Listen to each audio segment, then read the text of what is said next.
आखिर support and resistance क्या है और ट्रेडिंग में इसका क्या रोल होता है और इसको हम किस तरह से ड्रॉ कर सकते हैं। ड्रॉ करने के बाद सपोर्ट एंड रेजिस्टेंस से हम किस तरह से अपनी ट्रेड को 99% सक्सेस में कन्वर्ट कर सकते हैं। सारी बातें कंप्लीट डिटेल के साथ प्रैक्टिकली आपको समझाने वाला हूं और मैं चैलेंज दे रहा हूं मेरे भाई, पूरा यूट्यूब जाएं, छांट मारें।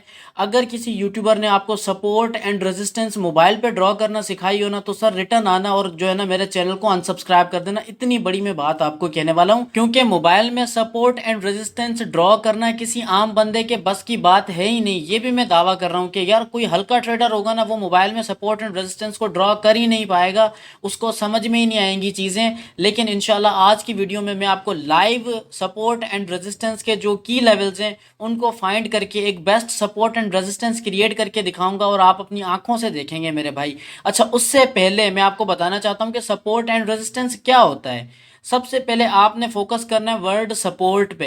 अब सपोर्ट ये वो जोन है जहां पे बायर्स बैठे हुए होते हैं, खरीदार बैठे हुए होते हैं।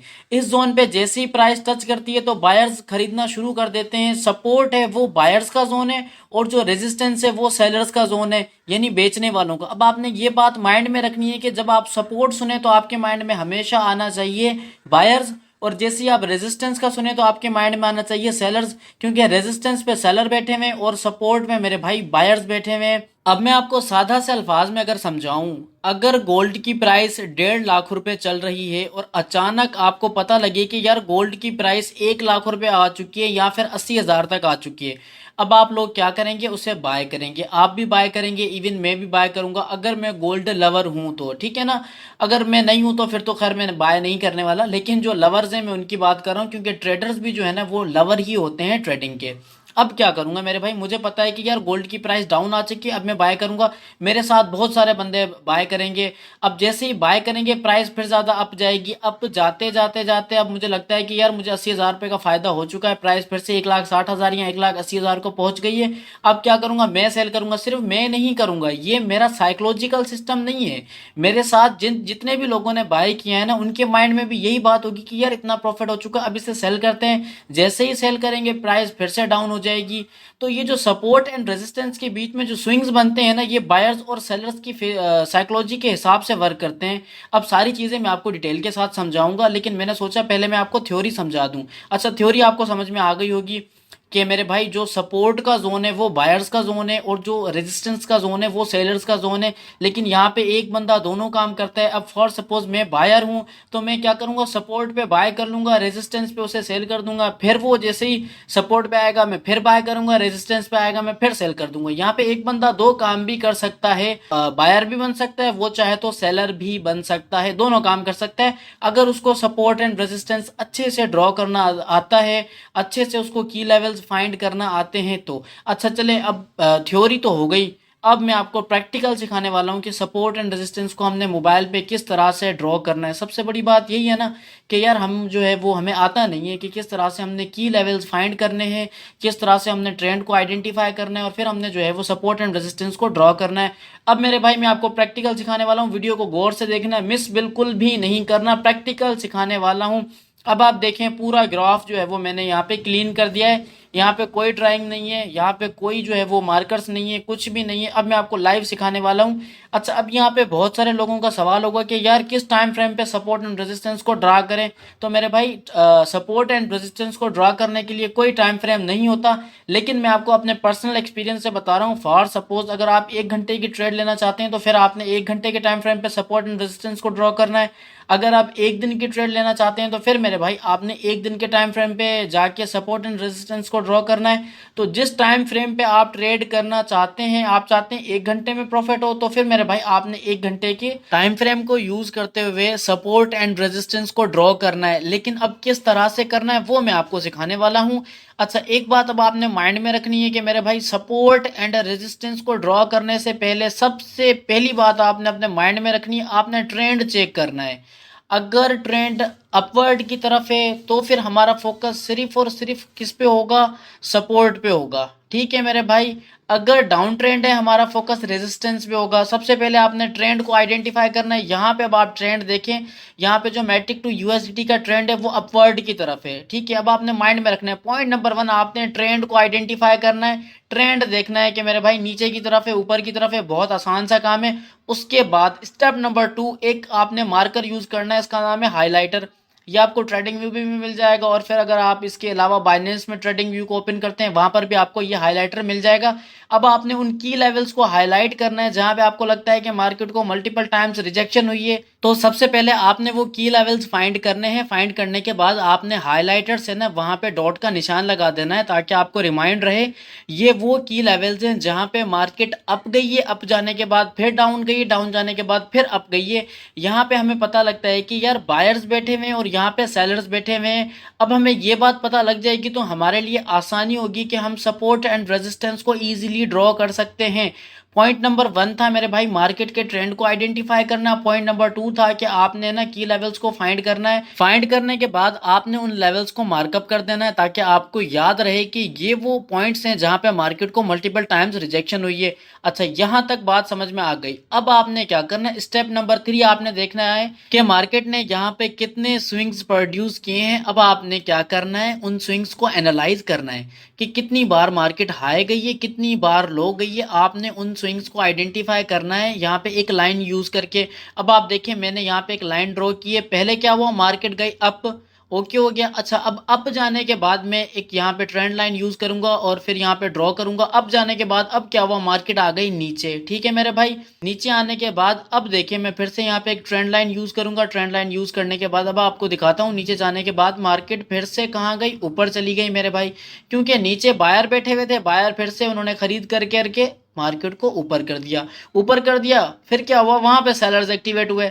सेलर्स जैसे ही एक्टिवेट हुए, उन्होंने फिर से मार्केट को यहाँ पे डाउन कर दिया। ठीक है मेरे भाई, अब क्या हुआ, यानी कि बायर्स और सेलर्स का एक प्रॉपर जोन बन गया, जिसको सपोर्ट एंड रेजिस्टेंस कहा जाता है। यहाँ पे एक सपोर्ट एंड रेजिस्टेंस बन चुकी है। अब आप देखें, पहले अप गई, अप जाने के बाद फिर लो गई, लो जाने के बाद फिर अप गई, फिर लो गई। तो अब आप यहाँ पे देखें, मार्केट ने 2 बार यहाँ पे स्विंग्स लिए। एक बार स्विंग्स हाई, दूसरी बार लो, फिर हाई, फिर लो। ओवरऑल 2 बार स्विंग्स यहाँ पे मार्केट ले चुकी है हाई लो के। अच्छा, अब हमारे लिए आसानी हो गई सपोर्ट एंड रेजिस्टेंस को ड्रॉ करने के लिए। अब इसके लिए यहाँ पे मैं एक टूल यूज करूंगा। उस टूल का नाम है रेक्टेंगल, और ये टूल आपको इसमें ट्रेडिंग व्यू पे भी मिल जाएगा, और अगर आप बाइनेंस पे ट्रेडिंग व्यू के चार्ट को ओपन करेंगे वहां पर भी मिल जाएगा। अब मैंने मेरे भाई इस टूल को यूज़ किया। यूज़ करने के बाद अब मैं आपको बताता हूँ कि आपका जो है वो सपोर्ट लेवल कौन सा है और आपका रेजिस्टेंस लेवल कौन सा है। अब आप देखें, इस टूल को मैं थोड़ा सा एडजस्ट कर लेता हूँ। एडजस्ट करने के बाद अब मैं आपको दिखाता हूँ, इसको थोड़ा सा प्रॉपर एडजस्ट कर लूँ ताकि आपको सही से समझ में आ जाए। अब आप देखें यार, आपके लिए क्या क्या करना पड़ रहा है। अच्छा, एक बात मैं तो बोलना ही भूल गया कि अगर मेरे चैनल पे नए हो तो यार चैनल को सब्सक्राइब कर दिया करो मेरे भाई, ताकि इस तरह की informative videos time to time आपको रिसीव होती रहें। अच्छा, अब देखें, नीचे आपका सपोर्ट लेवल यहाँ पे बन चुका है। ठीक हो गया मेरे भाई, सपोर्ट लेवल आपका यहाँ पे बन गया। अब हम फाइंड करेंगे रेजिस्टेंस लेवल। फिर से मैं रेक्टेंगल यहाँ पे सिलेक्ट कर लेता हूँ। सिलेक्ट करने के बाद अब मैं इसको थोड़ा सा प्रॉपरली एडजस्ट कर लेता हूँ, क्योंकि एडजस्ट करने में थोड़ा सा प्रॉब्लम होता है। मोबाइल पे बहुत ज़्यादा प्रॉब्लम होता है, इवन लैपटॉप और पीसी पे बिल्कुल भी प्रॉब्लम नहीं होता। 5 मिनट लगते हैं सपोर्ट एंड रेजिस्टेंस को फाइंड करने में। तो अब आपको क्लियरली समझ में आ गया होगा कि कौन सा सपोर्ट है और कौन सा रेजिस्टेंस है। ऊपर वाला लेवल जो है हमारा रेजिस्टेंस है और नीचे वाला हमारा सपोर्ट है।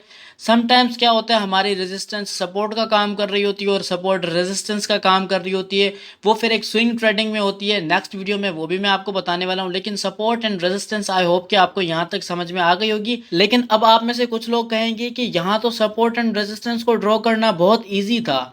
अगर मार्केट में बहुत ज़्यादा स्विंग्स हो हाई और लो के, और ट्रेंड मल्टीपल ट्रेंड्स में मार्केट जा रही हो, तो वहाँ पे हम सपोर्ट एंड रेजिस्टेंस को किस तरह से ड्रॉ करेंगे और मार्केट के ट्रेंड को किस तरह से आइडेंटिफाई करेंगे। तो मेरे भाई आपने टेंशन नहीं लेना।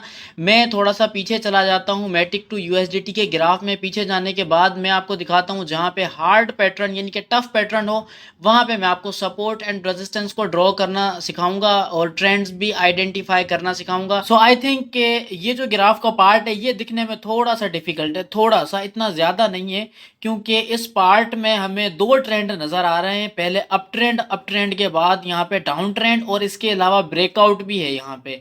तो इसको हम आइडेंटिफाई करेंगे। सबसे पहले हम यहाँ पे सपोर्ट एंड रेजिस्टेंस ड्रॉ करेंगे, उसके बाद ब्रेकआउट चेक करेंगे, ब्रेकआउट के बाद यहाँ पे डाउन ट्रेंड को भी थोड़ा सा एनालाइज करेंगे। अच्छा, अब क्या करना है, सबसे पहले आपने हाईलाइटर यूज़ करना है। हाईलाइटर यूज़ करने के बाद आपने उन लेवल्स को मार्क करना है जिन लेवल्स पे आपको लगता है मार्केट को मल्टीपल टाइम्स रिजेक्शन हुई है। अब आप देखें, सबसे पहले यहाँ पे ट्रेंड है हमारा अप ट्रेंड, और अप ट्रेंड में मार्केट को 3 बार रिजेक्शन हुई है। ठीक है, 3 बार रिजेक्शन हुई है, यानी कि हमें एक एरिया मिल चुका है सपोर्ट एंड रेजिस्टेंस को ड्रॉ करने का। अच्छा, एक बात मैं आपको बताऊं कि अगर मार्केट का जो शेप वो अप ट्रेंड में है, तो आप मेरे भाई सपोर्ट एंड रेजिस्टेंस का शेप भी अप ट्रेंड में ड्रॉ कर सकते हो। ये कहीं पर भी मेंशन नहीं है कि सीधी सीधी लकीर आपने लगानी है, सीधी लाइन खींच के आपने सपोर्ट एंड रेजिस्टेंस ड्रॉ करनी है, ऐसा बिल्कुल भी नहीं है। जो ट्रेंड होगा कैंडल्स का, मार्केट का, आपने उस शेप में भी सपोर्ट एंड रेजिस्टेंस ड्रॉ करते हुए अपनी ट्रेड को लेना है। अब देखें मेरे भाई, यहाँ पे सबसे पहले तो ट्रेंड चेक करें, अप ट्रेंड है, अप ट्रेंड के बाद अब मेरे भाई यहाँ पे मैं एक सपोर्ट की लाइन यहाँ पे लगा देता हूँ। यहाँ पे मैंने लाइन एक ड्रॉ की है येलो कलर की, ये लाइन जो है हमारा सपोर्ट का काम करेगी। अब आप देखिए, यहाँ पे मार्केट को मल्टीपल टाइम्स जो है वो रिजेक्शन हुई है, यहाँ पे आने के बाद मार्केट फिर से अप गई है। ओके हो गया। अच्छा, अब क्या होगा, अब मैं यहाँ पे एक रेजिस्टेंस लेवल भी ड्रॉ कर देता हूँ ताकि आपको क्लियरली समझ में आए। अब मेरे भाई, ये जो ऊपर वाली लाइन है हमारी येलो कलर की, ये रेजिस्टेंस का काम कर रही है, और जो नीचे वाली लाइन है वो सपोर्ट का काम कर रही है। ओके हो गया, यहाँ तक मेरे भाई बात आपको समझ में आ गई। उसके बाद क्या हुआ, जैसे ही हमने यहाँ पे सपोर्ट एंड रेजिस्टेंस ड्रॉ किया, उसके बाद एक ग्रीन कलर का बुलिश कैंडल यहाँ पे बना, और उसने हमारी जो रेजिस्टेंस थी उसे ब्रेक कर दिया। ब्रेक करने के बाद ये बहुत ज़्यादा हाई प्राइस गई। हाई जाने के बाद फिर से क्या हुआ, मार्केट डाउन ट्रेंड में आ गई। क्यों? क्योंकि मार्केट ने प्रीवियस रेजिस्टेंस को ब्रेक कर दिया। ब्रेक करते हुए जो प्रीवियस सपोर्ट थी उसे भी ब्रेक किया। ब्रेक करने के बाद मार्केट यहाँ पे डाउन ट्रेंड में आ गई। अब हमने क्या करना है, इस ट्रेंड को आइडेंटिफाई करना है। पहले अप ट्रेंड था, अप ट्रेंड का यहाँ पे ब्रेकआउट हुआ। ब्रेकआउट होने के बाद अब मार्केट यहाँ पे डाउन ट्रेंड में जाने लग गई। अब सबसे पहले हम इस डाउन ट्रेंड को आइडेंटिफाई करेंगे। आइडेंटिफाई करने के बाद मैं यहाँ पे एक ट्रेंडिंग लाइन यूज करूंगा। ट्रेंडिंग लाइन को मैं यहाँ पे ड्रॉ कर लेता हूँ जहां पे मार्केट डाउन ट्रेंड जा चुकी है। ठीक है, अब आप यहाँ पे देखें, सपोर्ट एंड रेजिस्टेंस दोनों ब्रेकआउट हुए। ब्रेकआउट होने के बाद यहाँ पे मार्केट बहुत ज्यादा नीचे गई, और नीचे जाने के बाद मार्केट ने यहाँ पे एक stable support and resistance create किया। अब हम ड्रॉ करेंगे, यहाँ पे जो सपोर्ट एंड रेजिस्टेंस बना है, ये एक बहुत ही वीक सपोर्ट एंड रेजिस्टेंस बना है जिसको मार्केट ने बहुत जल्दी ब्रेक किया है। लेकिन मेरा फर्ज है मैं आपको गाइड करूँ कि मार्केट ने कहाँ सपोर्ट एंड रेजिस्टेंस लिए, कहाँ पे स्विंग्स हाई लिया है, कहाँ पे लो लिया है। अब आपने किस तरह से जो है वो सपोर्ट एंड रेजिस्टेंस को ड्रॉ करना था मैं आपको प्रीवियसली बता चुका हूं, लेकिन यहाँ पे मैं जस्ट सपोर्ट एंड रेजिस्टेंस को ड्रॉ करूंगा ताकि मुझे आइडिया हो जाए कि मार्केट ने यहाँ पे सपोर्ट एंड रेजिस्टेंस बनाई और फिर वो सपोर्ट एंड रेजिस्टेंस ब्रेक क्यों हो गई। क्योंकि मेरे भाई, ये जो सपोर्ट एंड रेजिस्टेंस थी बहुत ज़्यादा वीक थी। अब आपने ये भी आइडेंटिफाई करना होता है कि वीक सपोर्ट एंड रेजिस्टेंस कौन सी होती है और एक स्ट्रॉन्ग सपोर्ट एंड रेजिस्टेंस कौन सी होती है, ये भी मैं आपको बताता चलूं। अगर आपको लगता है कि मार्केट में 4 से 5 बार एक जगह पे स्विंग्स लगे हुए हैं, आपको लगता है कि वो बेस्ट सपोर्ट एंड रेजिस्टेंस हो सकती है, तो फिर वो बेस्ट सपोर्ट एंड रेजिस्टेंस कहलाई जाती है।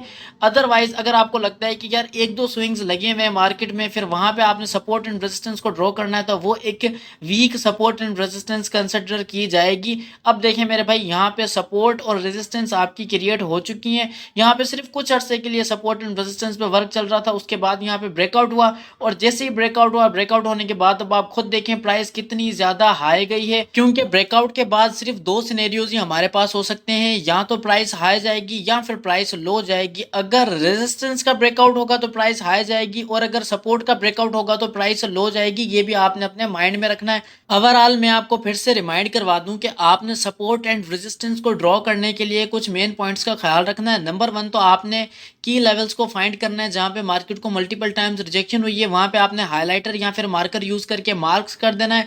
मार्क करने के बाद आपने जो है वो स्विंग्स चेक करने के, 1 स्विंग्स हैं, 2 स्विंग्स हैं, या फिर कितने स्विंग्स हैं। जितने ज्यादा स्विंग्स होंगे वो हमारी एक strong support and resistance consider की जाएगी। तो आपने इन सब बातों का खास ख्याल रखना है जब आप ट्रेडिंग करते हैं, फिर चाहे आप स्पॉट ट्रेड करें या फिर आप फ्यूचर ट्रेड करें। लेकिन मेरे भाई, आपने सपोर्ट एंड रेजिस्टेंस जरूर निकालनी है, क्योंकि सपोर्ट एंड रेजिस्टेंस की बेस पे ही लोग आपको फ्री सिग्नल प्रोवाइड करते हैं। हैं, कुछ सिग्नल्स गलत होते हैं, कुछ ठीक होते हैं, क्योंकि सपोर्ट एंड रेजिस्टेंस जिन लोगों को प्रॉपर्ली ड्रॉ करना नहीं आती है वो क्या करते हैं, हवा में तीर मारते हुए सपोर्ट एंड रेजिस्टेंस ड्रॉ करते हैं। ड्रॉ करने के बाद आपको सिग्नल दे देते हैं, खुद का भी नुकसान करवाते हैं, आपका भी नुकसान करवाते हैं। तो इसीलिए मेरे भाई लोगों के कहने में मत आएं, आप खुद सीखें और सीख के अपनी ट्रेड खुद लें। ओके हो गया मेरे भाई। मेरा मकसद था आपको सिखाना, आपको सारी बेसिक इन्फॉर्मेशन देना, और मुझे लगता है कि मैं इस वीडियो में वो आपको दे चुका हूँ। तो आई होप कि यार वीडियो आपको पसंद आई होगी। आज के लिए इतना ही, मिलेंगे नेक्स्ट वीडियो में, तब तक के लिए खुदा हाफिज़।